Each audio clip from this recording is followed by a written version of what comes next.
Good morning, everyone, and welcome to American Scouser's morning coffee or tea with American Scouser.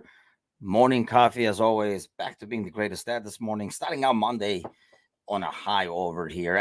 It's been a nice weekend overall, apart from a few sporting things here and there, but overall, nice weekend. The boys got the 3 points. It's kind of like all we can ask for in terms of like finishing this portion of the league.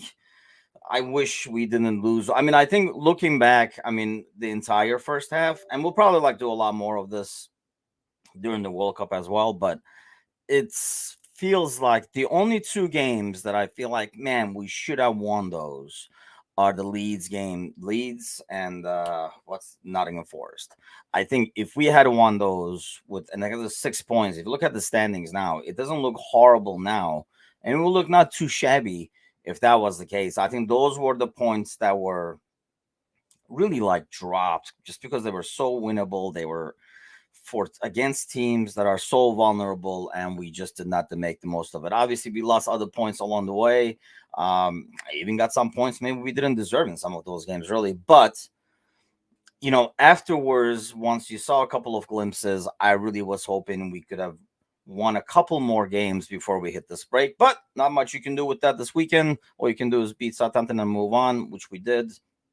Made kind of easy work on it. And I have to get a clip of this, but I am pretty positive that I not only I called the score, but I called how they would score the goal. But otherwise, good game overall. Gally and I will be on the podcast tonight. We're also recording the Premier League show that usually airs on American Scouser TV around like Tuesday or Wednesday. But we'll be recording both of those, but definitely on the podcast. There'll be a lot of Southampton talk and our plans probably for the World Cup. Alan is with us as always. Good morning, Alan, and Sparky as well. Good morning. Um, Jose Mourinho saw a red card again. It's such a common occurrence. It didn't even make the headlines as I was making this morning to see. So a couple of like headlines to kind of like go over, and then we'll talk about the World Cup a little bit. No Trevor this morning, as you guys have seen. No water or seltzer flying around. But he'll be back tomorrow. I think the rest of the week we'll be kind of like taking a look at the World Cup groups along with headlines because I'm assuming most of the headlines, unless Ronaldo says some more shit, are going to be about the World Cup overall. But let's get to that. So sources be damned. So we won't mention those, but it is everywhere now. I mean, this morning it's on the ESPN headlines.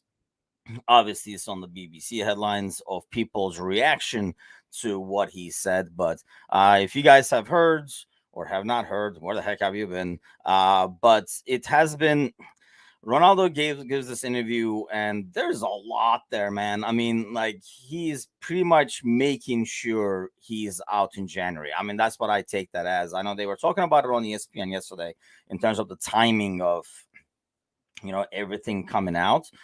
I mean, to be fair to him, it's not brutal timing, right? Like the games are over, so he's not really affecting the team any more than he has had all this year. By the way, this is probably why Trevor isn't here because he hates Ronaldo questions. So he probably like once he saw the headlines this morning, he was like, "Yeah, I'm not gonna make it because I don't want to talk about Ronaldo." But it's yeah, I mean, he almost refers to it as I mean, we kind of pretty much knew this, right? Ferguson interferes in the last minutes and says, "Hey, you don't want to go to City, come back home, kids," and stuff like that. So probably pretty much along those lines, with a bigger Scottish accent than probably I would ever have.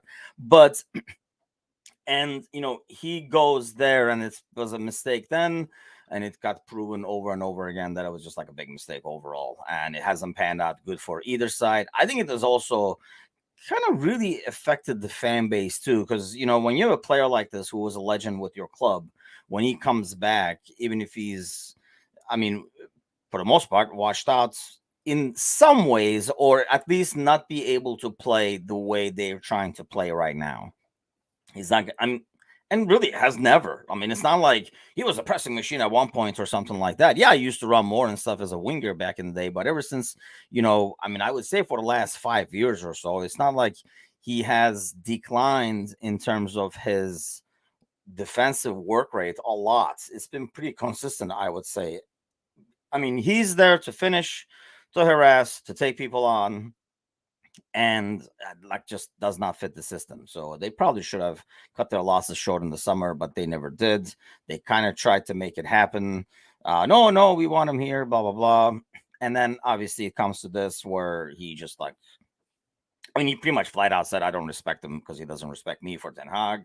Um, he pretty much said, without saying, the first one he definitely said, that's a freaking quote. But the second one is more saying that he probably is not too happy overall, and he probably regrets not going to City. I'm sure he feels if it was at City, obviously he would have been winning a title. He would be at the Champions League, right? I mean, he'd be there for the ride.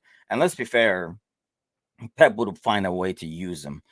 In some ways, I realize Ten Hag is, taking over, trying to install a new system, start a new system, and stuff like that. So it's better not to try to fit your system to a guy who's going to retire in a year or so.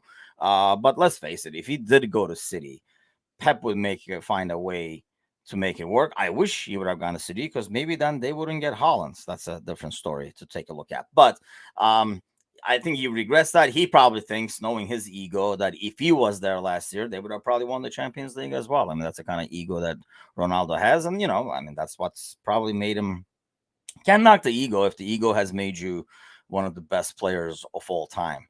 Not a favorite of mine, except, how he kind of like takes care of himself, even in this age, physically, to be out there and doing well, performing at top level. And honestly, there's a lot of teams where I think he would do well, but I don't think any of those teams want the headache or the wages or the headache or the wages. None of those things. So I think that's the problem that he's going to run to. But I think he's pretty much made sure that he is not going to be there. I think he felt like, hey, look at fall, right? I mean, I was probably going to be gone anyway, but I wasn't. So just think of it, if he's like, well, these guys can pull the same shit in January and say, oh, there were no suitors, so you're going to be here. I'm going to rot another like 4 or 5 seasons of the end of my career on the bench. So it doesn't make sense for him to, do this in some ways and guarantee that he's going to be out one way or the other. Even if they release him,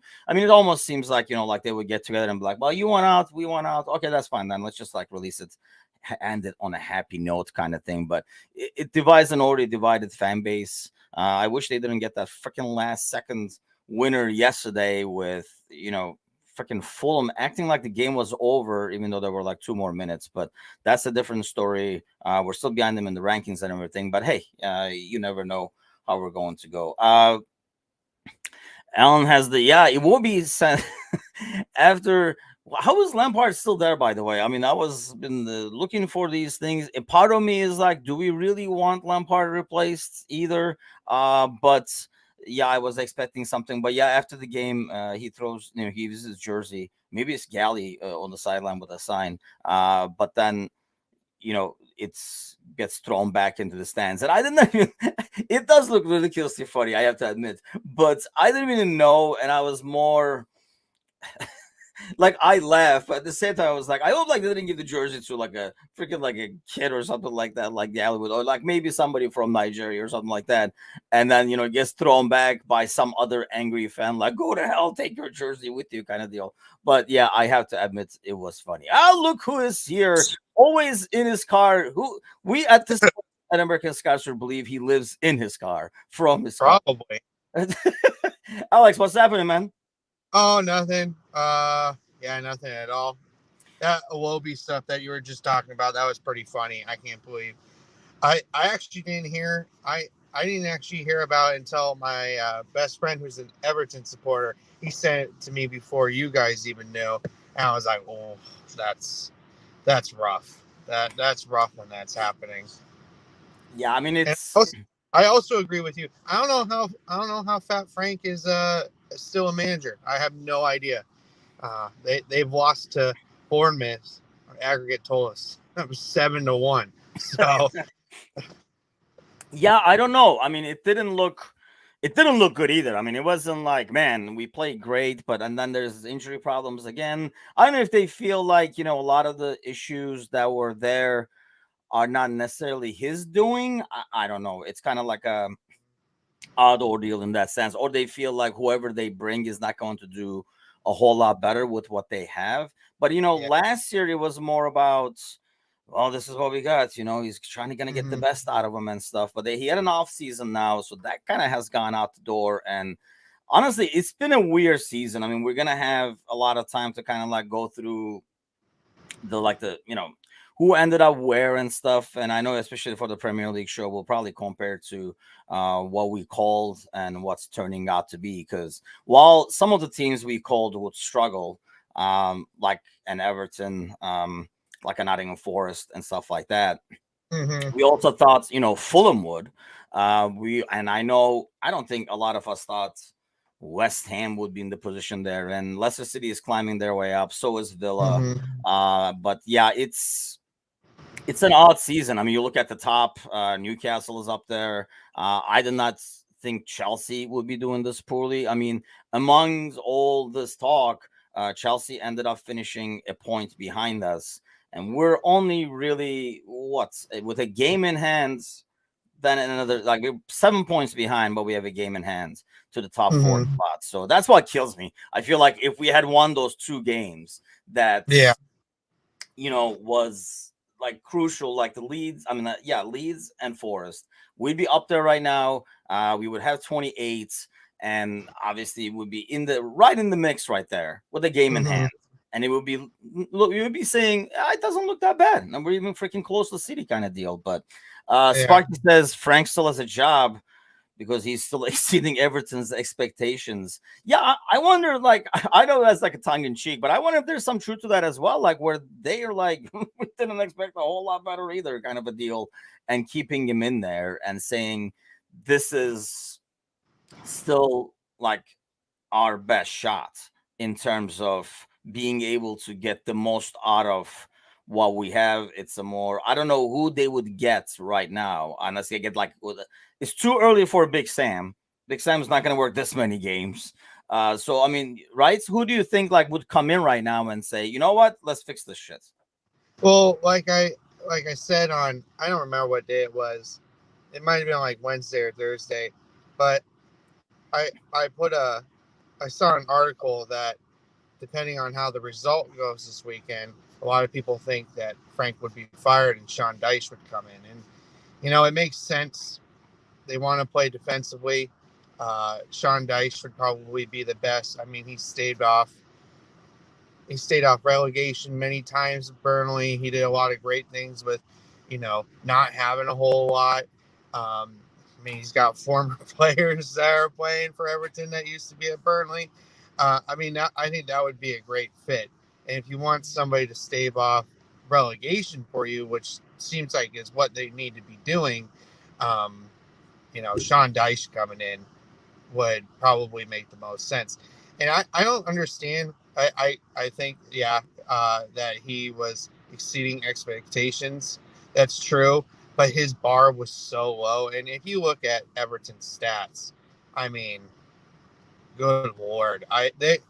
Offensively, they're in the relegation zone in every stat. That's shots on goal, shots, chances per game, goals scored. I think they're like, if I saw, I think their goal score, I think they're like 17th, and that's not good uh, for a team that's supposed to have like aspirations, is having this big new stadium. They got world class players. I mean, when's the last time we've heard Allen start in a game? They Yeah, bought I don't him even. like Yeah, I mean, 40. they've scored 11 goals in 15 games. That is Yeah, pretty abysmal. yeah. No, that's pretty bad. And the team that's worse right now is Wolves, and I think they have like 8. 8, yeah. So, yeah, that's not looking good. They have Neil Mopay up front, but the most goals Neil Mopay's ever scored when he was at Brighton, I think, was like 9. So they're in big trouble. Yeah, they're in some big trouble right now. And Yeah, it'll be interesting to see. Like, Sean Dyche is not a bad shot because I can't freaking stand him. So it'd be like a marriage made in heaven, I guess. But I understand what you're saying too. It's a guy who's made more out of less. yeah, I would argue in Burnley, But I mean, that was one thing. It almost felt like Lampard knew they were not going to score. They were like, hey, our only chance is getting a bunch of 0-0s, or we hold back tight in the back and then we see if we can snag something. I think that snagging parts has not happened because, I mean, their defensive record looks like they should not be down there. I mean, them and West Ham have only conceded 17 goals. And you look at everybody else in that relegation zone, they're like 24, 26, 27 and stuff like that. So defensively, it hasn't been the issue, but they have not been able to snag those goals, I guess, if you will, while defending. So it's going to be something that, they have to work on. And I know, like, they got Maupay, and yeah, Maupay is more like a poacher that, you need to have the ball a lot. And he's not a guy that, you're going to play like, good D and then counter. That's not that kind of forward that they needed. Bring in Big Sam with little Sammy Lee, he says. And yeah, I mean, that's what basically, but it's too early. Like I say, Big Sam is not going to work that many freaking weeks. So Big Sam is like, hey, if this thing is going like this for another like 3 months, call me. Kind of an ordeal is probably what I'm expecting. So here's an interesting one right here. I mean, I saw this and I was like, what? And I'll be honest, I just saw the headline and kind of like took a peek at the article. It's one of the morning headlines today that Pochettino says during his time at PSG, there were too many stars. So I guess my question is, what the hell was he thinking when he took the job? Did he not know about PSG? One, and two, the team already had a bunch of stars and they added more. It's not like, oh, there was a bunch of like average guys with 1 star. So is it just?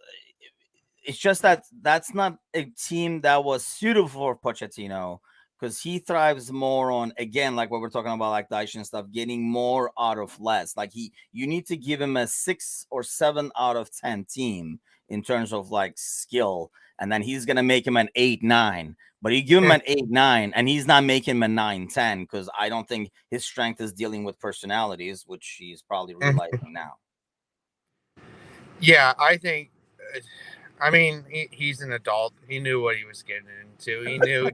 He knew he was going to get big money. He knew he was going to win some. He was going to win some trophies. But I think I would probably level with him and say he probably didn't know how hard it was going to be until he got there, and then he found out it was really hard. I mean, Tuchel's struggled. Unai Emery struggled at that club. The guy that's currently there, the guy that was with Lille, he seems to be struggling. I think that whole club is just like a poison chalice at this point. It's kind of like Eddie Howe. It's kind of like Eddie Howe complaining about when people say they have a whole bunch of money, but Eddie Howe knew the situation he was going into. It's just something to gripe about, maybe take a little pressure off the players. Who knows? But he knew.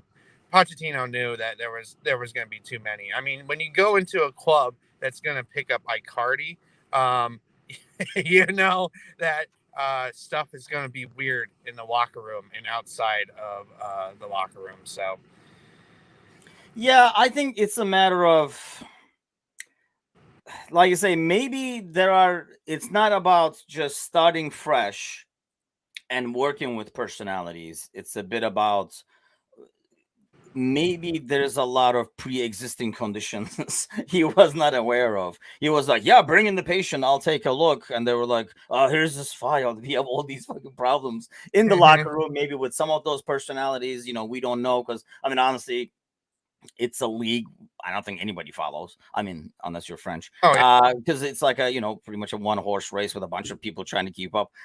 So don't follow it closely enough to know the ins and outs and some of maybe the small dramas that come out.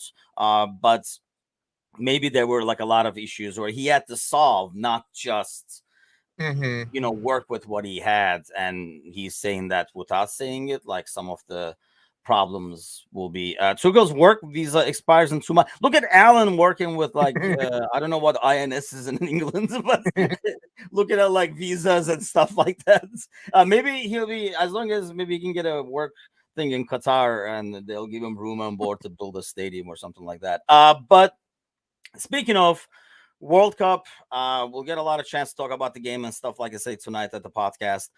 But World Cup, it's starting what, a week from yesterday, I believe. Mhm. Where are you at with the whole thing? I still am. I don't know, because the time of year, because it's we've been talking about it, and there's so much negative stuff coming about it, and I just don't have that my regular big international tournament excitement. Maybe. Yeah, I mean, the commercials are trying to hype you up. John Hamm weirdly being Santa Claus was trying to hype everybody up in those commercials for Team USA, but at the same time, I'm not getting that glee, when you're like, oh, World Cup's right around the corner. It's kind of like, oh, World Cup's around the corner at this point. Um, the boycotts, they're not able to stop all the boycotts. I don't know if you saw Hertha Berlin with that amazing boycott, Qatar, uh, Figo around the entire stadium. Even the away fans were doing it. You're seeing a lot more of those protests. You're seeing players come out. Bruno Fernandez said something yesterday. I don't know if you saw that. He's like, he thought it was strange for a Winter World Cup. I think you're going to start seeing a lot more players coming out about it because, they're going to try to deter all that negative talk. But if everybody's doing it, there's no way they can deter it all. So, So there's going playing the devil's advocate, that I always do, because it's my thing. Wouldn't the best way the players could impact this whole thing, regardless of FIFA, be saying, you know what, if it's in Qatar, we're not playing. And if you had enough stars say it, and I know everybody's worried, scared of their shadows when it comes to sponsors and all that kind of stuff. But to. wouldn't it be? I mean, that's the thing. I think when a player like that says it, part of me likes it because it should be said. Part of me Hmm. says you are being a hypocrite because you did not stick up and say, if a Bruno Fernandez says, I am not going to the World Cup, if this is where it's being held after all these issues, if Hmm. an Mbappe says that, or you know what I mean, if you pick one or two guys from each team, you don't need like everybody boycotting at the same time. But if you had a couple of key players from each team stand up and say the same, right, Hmm. I think things would have changed. Whereas now, you're on the plane and be like, not really looking forward to this as you buckle up. It's a Hmm. bit too late, isn't it? Yeah, I think it is a bit too late, and I think also we put the players in a ridiculous situation where they feel like they have to be the front for it. It should be the football administrations that should all collectively speak out against it. They're the ones in charge, and I've been critical of football associations for a while now, and the English FA is just gonna stand there and sitting on their hands and just kind of let it go, and they're gonna leave it up to the players. I mean, the only one that's really stood up against it is Denmark.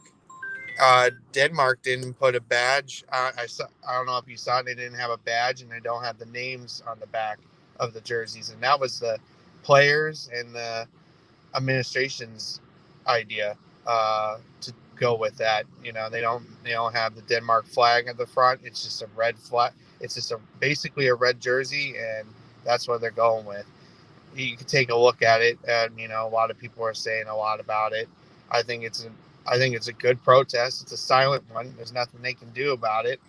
But yeah, there's just not enough football associations coming out and saying, enough's enough. We shouldn't be having this World Cup.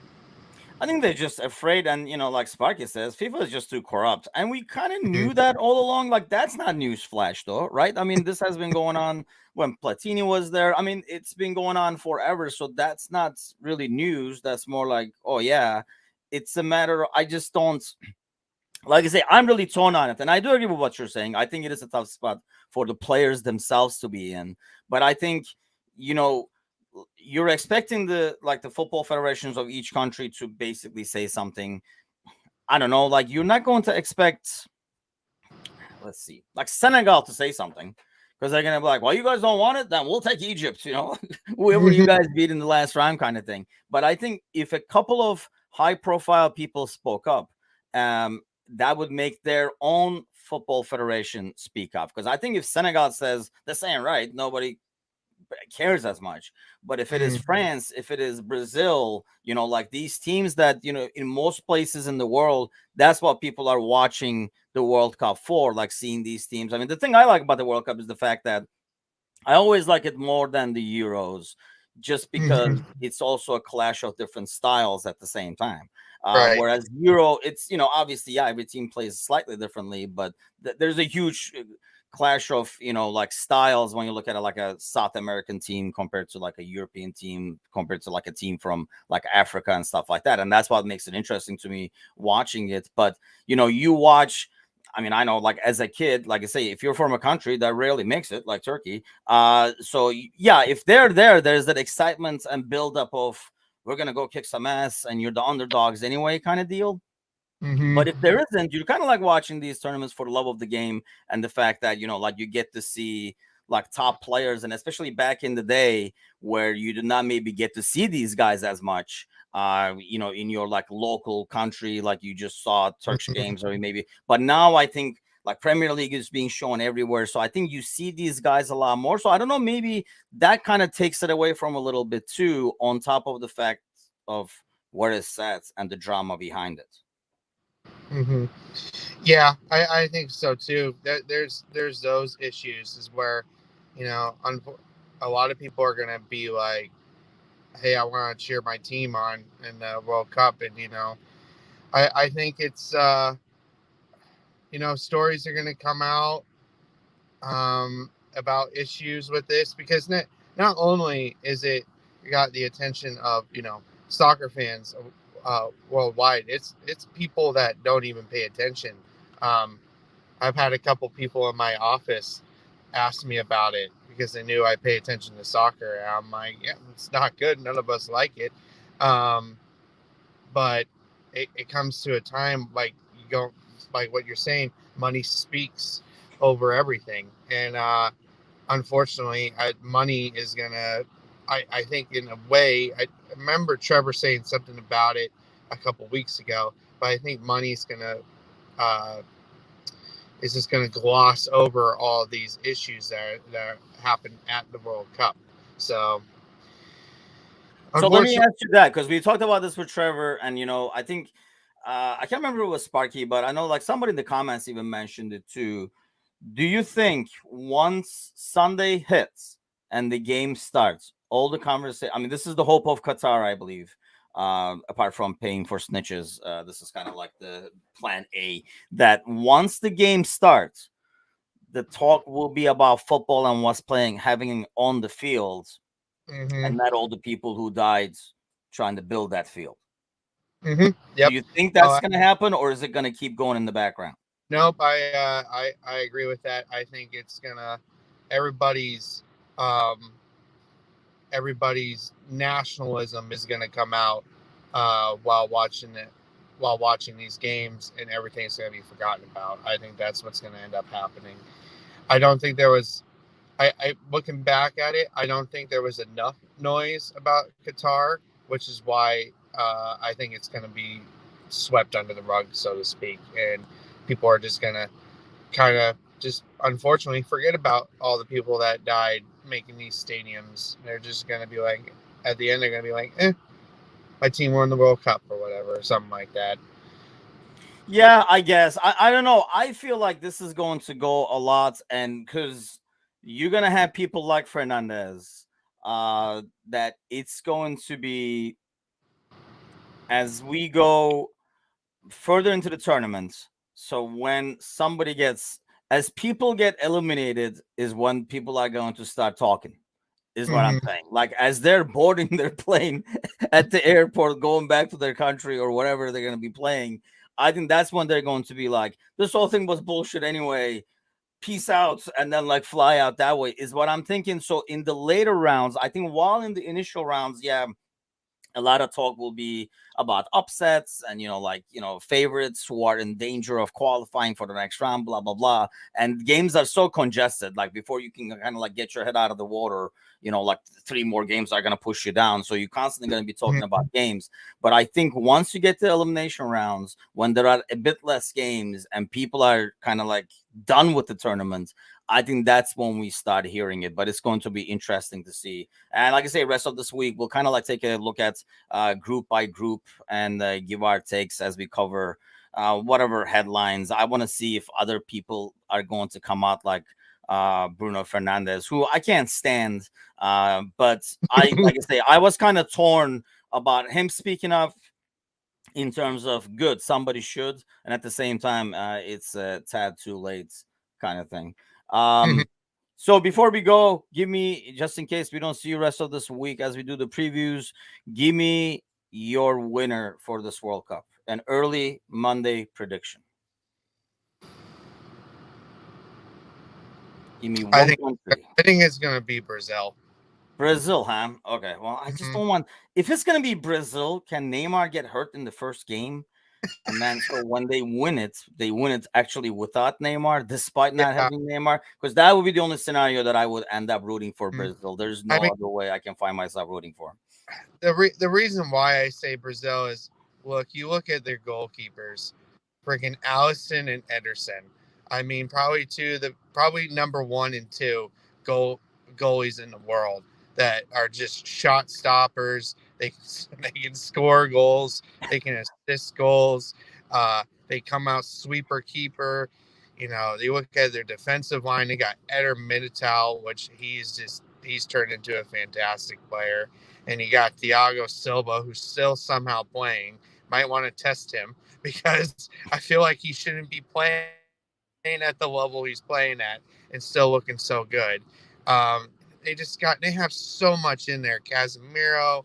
I mean, you can just name a bunch of them. I won't name Richarlison because he's playing like shit, and he used to be for Everton. But you just look at their team and you're thinking, they can definitely go to the final with that amazing Brazil squad. Yeah, Alan has Brazil as well. Argentina as the backup. While I like the squad, I just feel like that team can implode. We've seen it in the past, and things can go down south really fast because it's not a team that gets challenged as much. I think one thing that European teams have as an advantage is they get challenged a lot more in the qualifiers. And that's the thing with a team like Brazil and sometimes even like Argentina, some of like the South American teams, is when they get punched in the mouth in a game, and especially once this elimination, like I think the panic creeps in because this is so huge for all these countries. I think the panic kind of creeps in, so things can implode. Sparky says will be interesting if the winners like refuse their medals, and there would be that would definitely be a statement. I just don't know, at the same time it would be disrespectful to their country as they're celebrating, to try to pull something like that to their own fans. Like I say, I think it's more of a shit on the way out as your plane is boarding is what I'm guessing is going to be the ultimate way. Well, Alex, thanks for joining me this morning, man. And thanks for all those commenting, hopping on, sending likes and stuff like that. Please do not forget to share. Heck, actually, while we're on air, if you want to share in your local groups, we would definitely love that. The more followers, the more listeners, the more contributors as we chat over here every morning, the better. But I'll be back tonight with Gally on Monday's podcast. Paul is in the vicinity. I can sense a disturbance in the force because Paul is in the Chicagoland area over these last 3-4 days over here. So it's been really tense here in Chicagoland. I can tell you guys that. But I'll be back with Gally tonight, and then tomorrow morning, first thing in the morning again. Take it easy, guys. Take care.